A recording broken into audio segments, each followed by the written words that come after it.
हाँ, तो अब जो नेक्स्ट टॉपिक है वह है बायोट-सेवर्ट लॉ का एप्लीकेशन। इस अनुप्रयोग में, इस बायोट-सेवर्ट लॉ के एप्लीकेशन में मेनली हम लोग दो तरह के एप्लीकेशन करेंगे। एक तो ऐसा एप्लीकेशन रहेगा जिसमें कि किसी धारावाही चालक स्ट्रेट वायर रहेगा, सीधा तार रहेगा, जिसके कारण से किसी पॉइंट पे हम निकालेंगे कि यहाँ पर कितना होगा चुंबकीय क्षेत्र, इस पॉइंट पे कितना होगा। अगर कुछ एंगल बना रहा है तो ऐसे कुछ, अगर मान लेते हैं ये θ1 हो गया, ये θ2 हो गया, इस पॉइंट पे कितना होगा चुंबकीय क्षेत्र। और एक तरह के और एप्लीकेशन रहेंगे जिसमें कि इस तरह कुछ सर्किल टाइप वायर रहेगा और इसमें अगर धारा आई जा रही है तो इस एक्सिस पर आगे पीछे, इसके अंदर, इसके ऊपर या फिर सेंटर पे कितना होगा चुंबकीय क्षेत्र, इसके बारे में स्टडी करना है। पहले तो ये कि इसका डायरेक्शन अभी थोड़ा क्लियर रूप में नहीं आ पाया है। एक एग्जाम्पल के तौर पे लेते हैं जिससे कि ये पता चले कि डायरेक्शन किधर होगा, कितना होगा। ये तो बायोट-सेवर्ट लॉ का यूज करके आप जान सकते हैं कि उसका मैग्नीट्यूड कितना होगा, उसका परिमाण कितना होगा। लेकिन इसका अभी दिशा जो है वो आपको राइट हैंड के थंब रूल से ही निकलेगा। और एक एग्जाम्पल पिछले लेक्चर में लिए थे, थोड़ा सा और एक बार क्लियर हो लेते हैं एक एग्जाम्पल के और सहारे। तो देखिए, वो एग्जाम्पल जो है दो तरह के क्रॉस वायर है। जैसे मान लेते हैं क्या है, एक ये है वायर, इसमें जो धारा है वो I1 जा रहा है, एक और वायर ये वाला है जिसमें धारा जो है I2 जा रहा है। ठीक, ये पूछा जा रहा है कि ये फर्स्ट क्वाड्रेंट हो गया जी, ये सेकंड क्वाड्रेंट हो गया, ये थर्ड हो गया, ये क्या हो गया फोर्थ। तो अधिकतम और न्यूनतम,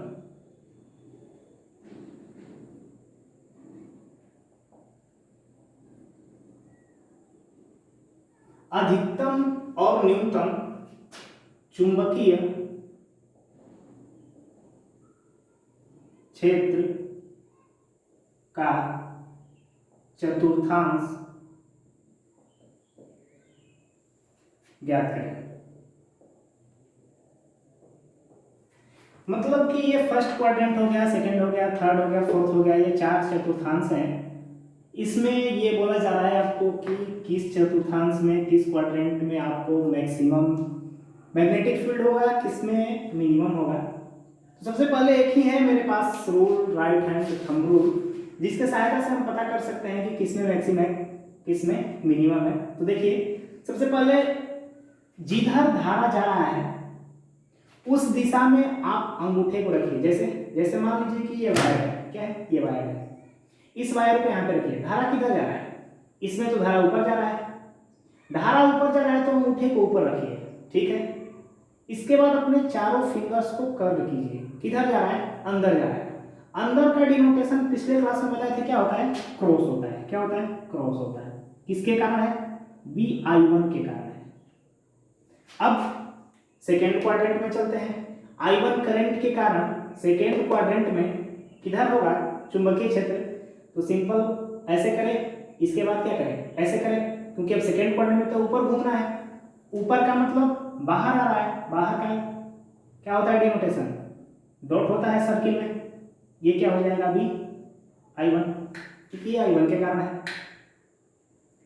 अब इसमें सेकेंड वायर के कारण भी होगा चुंबकीय क्षेत्र। तो सेकेंड वायर इधर हो गया, उधर अंगूठे को रखिए। इसके बाद क्या कीजिए, कर्ल कीजिए। फर्स्ट क्वाड्रेंट में किधर आ रहा है, चारों फिंगर बाहर आ रहा है, बाहर का डिनोटेशन क्या हो गया, डॉट हो गया, ये B हो गया I2। फिर उसी तरह सेकेंड में आइए। सेकेंड में कैसे होगा, धारा इधर जा रहा है, अंगूठा इधर कीजिए, घुमाइए, किधर जा रहा है, बाहर आ रहा है, बाहर आ गया VI2। थर्ड क्वाड्रेंट में ये I1 धारा के कारण चुंबकीय क्षेत्र किधर होगा। तो देखिए, ये सबसे पहले ऊपर अंगूठा कीजिए, इसके बाद थर्ड क्वाड्रेंट में किधर आ रहा है, चार फिंगर बाहर आ रहा है, बाहर आ रहा है का बाहर का डिनोटेशन क्या होता है, डॉट होता है,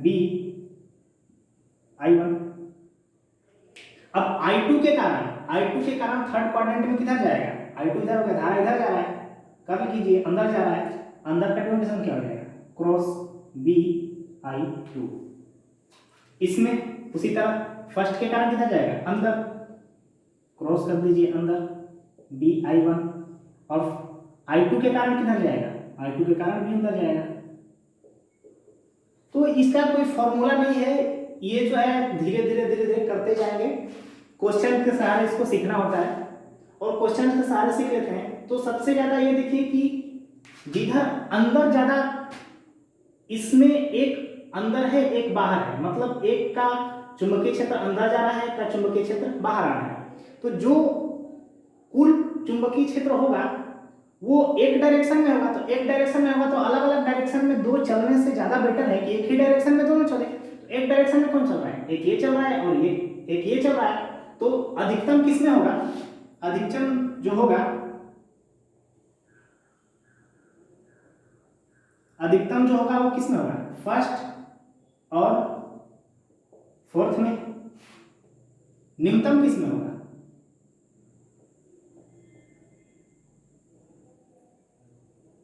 सॉरी सेकेंड और फोर्थ में, क्योंकि मैक्सिमम जो है ये दोनों किधर आ रहा है, बाहर जा रहा है, ये दोनों अंदर जा रहे हैं, तो जो अधिकतम होगा वो फर्स्ट सेकेंड और फोर्थ में होंगे, और न्यूनतम किस में होगा, फर्स्ट एंड थर्ड में, फर्स्ट और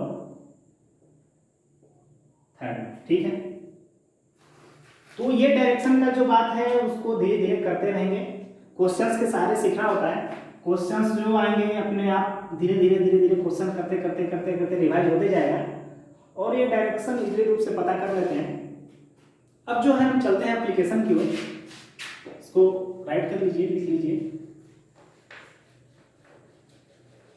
एप्लीकेशन में फर्स्ट एप्लीकेशन जो है वो, फर्स्ट एप्लीकेशन में जो है किसी धारावाही चालक तार के कारण किसी पॉइंट पर किसी सीधे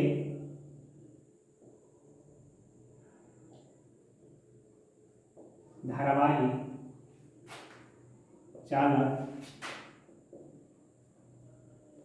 तार के कारण चुंबकीय क्षेत्र,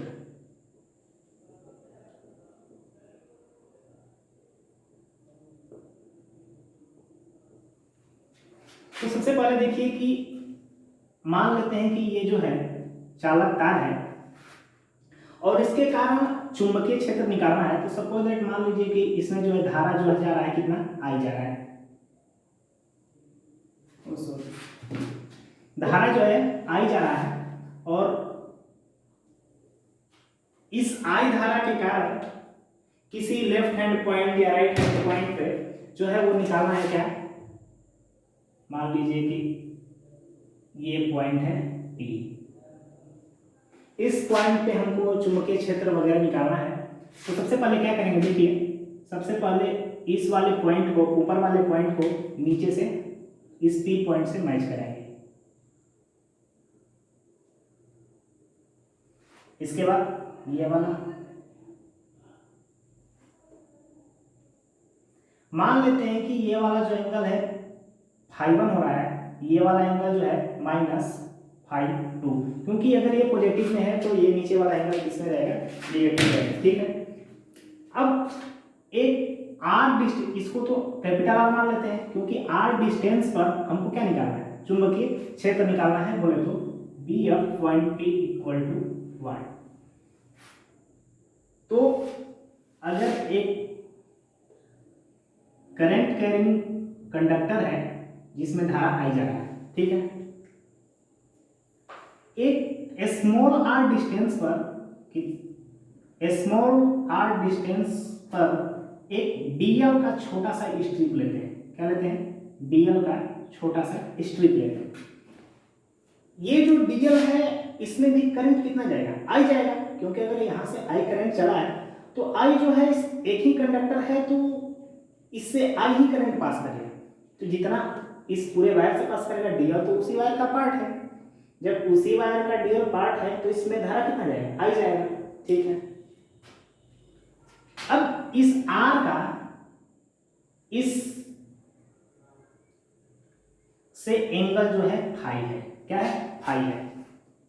तो डी फाई का ये जो है स्मॉल लेंथ ले रहे हैं, इसका जो एंगल है वो डी फाई है, क्या है, एंगल जो है डी फाई है। ये वाला जो एंगल है उसको मान लेते हैं डी फाई, ठीक है। एक इसको डिनोटेशन कर देते हैं जी, ये जो है यहाँ पे लिख देते हैं थोड़ा सा डीएल, इसको लिख देते हैं ई ई डी एफ।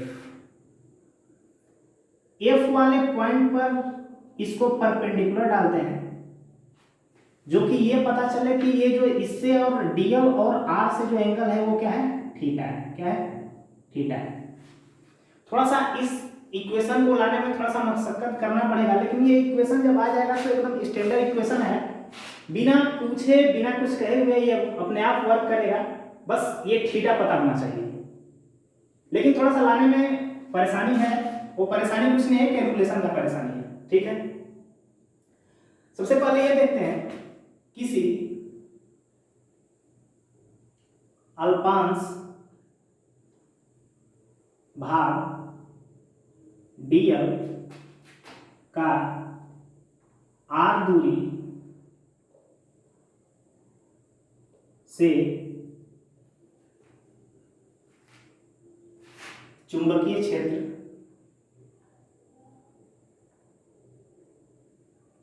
डीवी है, तो बायो सावर्ट के नियम से,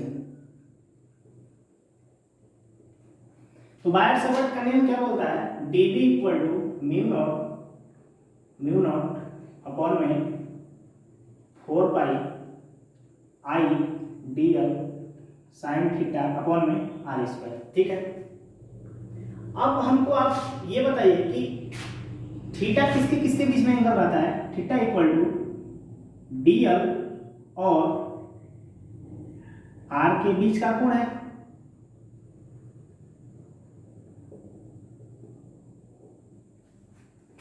तो dB इक्वल टू क्या होगा, म्यू नॉट अपॉन में 4 pi I D L cross R upon में आर क्यूब, तब ये वेक्टर रहेगा और कोई इसका डायरेक्शन स्पेसिफाई करेगा, ठीक है। हमको खास इससे मतलब नहीं है, मतलब ये है कि थोड़ा सा हमको इससे रिलेटेड कुछ इक्वेशंस निकालने हैं, उस इक्वेशंस को थोड़ा सा ध्यान में रखा जाए। क्या, पहले देखिए ध्यान से, डी ई एफ एक त्रिभुज बन रहा है, क्या बन रहा है, डी ई एफ त्रिभुज डी ई एफ में।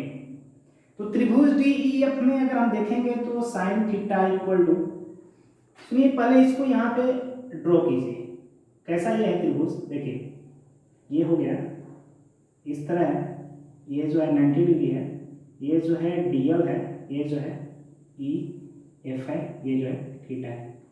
तो साइन थीटा इक्वल टू क्या हो गया, सुनिए थीटा के सामने वाला ये वाला ई एफ जो है वो क्या हो गया, लंब हो गया, और ये क्या हो गया, आधार हो गया, ये क्या हो गया, कर्ण हो गया।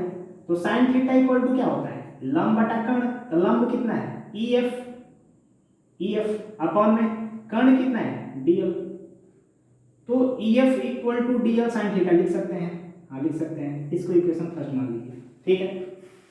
अब फिर से एक त्रिभुज बनाइए, कौन सा त्रिभुज, ई एफ और पी में। तो ई एफ और पी में अगर देखेंगे तो नियर अबाउट डी ई जो होगा वो ई एफ के इक्वल होगा, या फिर अगर त्रिभुज डी ई पी में, डी ई पी में चाप जो होता है त्रिज्या इंटू कोण के इक्वल होता है, मतलब L equal to R into theta होता है, ठीक है। चाप कितना है, डी कितना है, डी ई। अब डी को नियर अबाउट हम मान लेते हैं क्या, ई एफ है, क्या है ये, सॉरी ये ई एफ, डी एफ को मान लेते हैं क्या है, नियर अबाउट ई एफ है। तो ई एफ हो गया, ये किसके इक्वल होगा, आर इंटू थीटा। आर क्या है, आर में स्मॉल आर, थीटा कितना है, थीटा ही है, ठीक है। लेकिन इस थीटा के जगह पे ये वाला थीटा रहेगा, क्या रहेगा, डी फाई। क्यों, क्योंकि इसका कोण के कारण ये इतना चाप बना है, और ये वाला क्या है, त्रिज्या है, तो डी फाई रहेगा, थीटा की जगह पे क्या रहेगा, डी फाई रहेगा, ठीक है। तो ई एफ जो होगा वो क्या होगा, आर इंटू डी फाई हो गया, इसको इक्वेशन सेकेंड मान लीजिए, ठीक है। बस एक लास्ट एक और त्रिभुज बनाना है, त्रिभुज जो है जी पी और डी में, जी पी डी में, जी पी और डी में देखेंगे तो इसमें हमको निकालना है जी पी डी में cos phi equal to, cos phi बोले तो जी पी डी का कैसे से हम पहले फिगर ड्रॉ करते हैं, ये जो हो गया 90 डिग्री हो गया, और ये जो हो गया आर हो गया, ये जो हो गया फाई, ये जो हो गया जी डी टी, ठीक है। तो cos फाई इक्वल टू क्या होगा, आर मतलब इसके सामने वाला ये लंब, ये आधार और ये कर्ण, ठीक है। तो P और D किसके इक्वल है, P और D स्मॉल r के इक्वल है, तो cos फाई इक्वल टू ये क्या हो गया, आधार r बटा में स्मॉल r, ठीक है। तो cos फाई अपॉन में r जो होगा किसके इक्वल हो गया, 1 अपॉन में r के इक्वल हो गया, इसको इक्वेशन नंबर 3 मान लेंगे, ठीक है। अब एक एक करके, ये f है, एक एक करके 1 2 एंड 3 इक्वेशन को इसमें पुट करेंगे। इसके बाद जो है हम एक इक्वेशन डेवलप कर देंगे, ऊपर रफ कर देते हैं, एक इक्वेशन डेवलप कर देंगे जिसके सहायता से ये पता लग जाएगा कि P पॉइंट पर चुंबकीय क्षेत्र कितना है। तो देखिए ये वाला ऐसी था, तो dl sin थीटा समीकरण 1 से dl sin थीटा के जगह पर EF रख सकते हैं, हाँ रख सकते हैं। dB इक्वल टू क्या हो जाएगा, म्यू नॉट अपॉन में 4 पाई आई dl sin थीटा अपॉन में r स्क्वायर कर देते हैं। dl sin थीटा के जगह पे क्या लिख सकते हैं, EF आ गया, ठीक है। फिर पुनः समीकरण 2 से, समीकरण 2 से EF के जगह पे हम क्या लिख सकते हैं, R इंटू डी फाई लिख सकते हैं, R इंटू डी फाई लिख सकते हैं, रख कर देते हैं, R इंटू डी फाई रख देते हैं इसमें, dV equal to mu not upon में 4 पाई आई अपॉन में r स्क्वायर। EF के जगह पे क्या लिख सकते हैं, EF के जगह पे R इंटू डी फाई, ये दो r है, r cancel, dV equal to कितना हो जाएगा, म्यू नॉट अपॉन में 4 pi I D phi upon में r।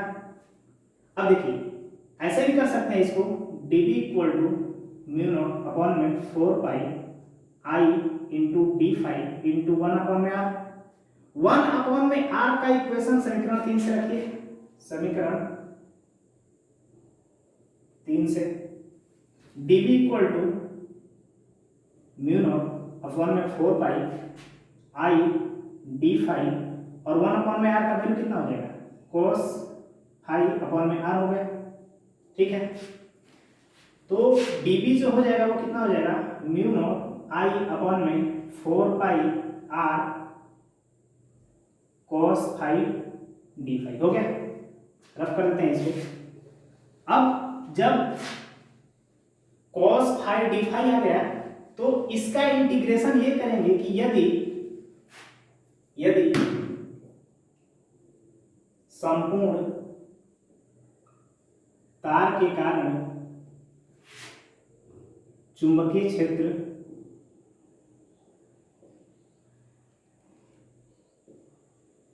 B हो तो अगर B V है संपूर्ण तार के कारण चुंबकीय क्षेत्र, ठीक है। तो म्यू नॉट I अपॉन में 4 पाई, और इसका जो होगा इंटीग्रेशन होगा। इंटीग्रेशन कहाँ से कहाँ तक होगा? इंटीग्रेशन का मतलब क्या होता है? इंटीग्रेशन का मतलब ये एक प्रकार का समेशन होता है। समेशन बोले तो छोटा छोटा इस तरह से एलिमेंट जो होगा इस वायर में बहुत सारे होंगे, लेकिन उस सबका एलिमेंट का जो कोण होगा वो -φ2 और φ1 के बीच ही ये छोटा छोटा एलिमेंट बनेगा। समझिए एक बात, इस छोटे छोटे एलिमेंट इस वायर में बहुत सारे होंगे, लेकिन उसी एलिमेंट को कंसीडर करना है जिसका एंगल एक -φ2 हो और एक -φ1 हो। तो उसी एंगल को अगर कंसीडर करना है तो हमको क्या करना पड़ेगा? इंटीग्रेशन करना पड़ेगा। किसमें? -φ2 से φ1 में। किससे? cos φ d∅। अगर इन सब का सम चुंबकीय क्षेत्र का कर दें तो इस पूरे वायर के कारण इस पॉइंट पर चुंबकीय क्षेत्र का वैल्यू आ जाएगा, ठीक है। तो B इक्वल टू, इसका इंटीग्रेशन 11th क्लास में पढ़े होंगे, क्या होता है? cos थीटा का इंटीग्रेशन क्या होता है? sin थीटा होता है। क्या होता है? sin थीटा होता है। साइड में लिख देते हैं, integration of cos φ d∅ equal to sin φ, ठीक है। रख देते हैं इसको, ये हो गया। तो क्या हो गया? म्यू नॉट I अपॉन में 4 पाई, इसका इंटीग्रेशन हो जाएगा sin φ माइनस φ2 से φ1। B इक्वल टू क्या हो जाएगा? म्यू नॉट I अपॉन में 4 पाई, पहले इसका वैल्यू रखेंगे तो ये क्या हो जाएगा? sin φ1 माइनस sin माइनस φ2, ठीक। इसको पहले रखेंगे, फिर माइनस टाइम, फिर से माइनस, ठीक है। तो साइन जो माइनस थीटा होता है वो माइनस साइन थीटा होता है, तो ये माइनस इधर बाहर निकल जाएगा। तो B इक्वल टू क्या हो जाएगा? ये cos में माइनस बाहर नहीं निकलता है, cos में माइनस कैंसिल होता है क्योंकि वो फोर्थ क्वाड्रेंट में आता है, ठीक है। साइन φ1 प्लस साइन φ2, ये जो हो गया एक मेरा स्टैंडर्ड रूप आ गया कि अगर किसी वायर में, यदि किसी वायर में θ1 और θ2 दिया रहेगा तो हम क्या निकाल सकते हैं? उस पॉइंट पे चुंबकीय क्षेत्र निकाल सकते हैं। जैसे देखिए, नोट करके लिख देते हैं इस फॉर्मूले को।